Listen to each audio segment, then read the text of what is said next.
हो गला फेरा सुटतोय.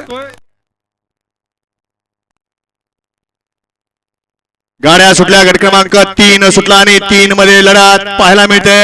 अतिशय सुंदर आणि सोमाचं निर्वाद वर्चस्व. गट क्रमांक 2 चा निकाल तास क्रमांक 4 मधून धावली गाडी. नियोजनाचा बादशाह विजूभाऊ मधने बापू जाधव ढवळ या गाडीचा प्रथम क्रमांकाला विजेत्या बैलगाडी मालकाचं चालकाचं हार्दिक अभिनंदन आहे. सुंदर अशी गाडी पळाली. ओम साईराम प्रसन्न स्वर्गीय पंढरशेठ जगन फडके, दादा सरकार विगर पनवेल, टायगर गुरुनाथ शेठ फडके विगर पनवेल आणि विकासाबा जाधव पुसेगावकरांचा सर्जा पळाला. त्याच्यासोबत पळाला ढवळकरांचा डमरू.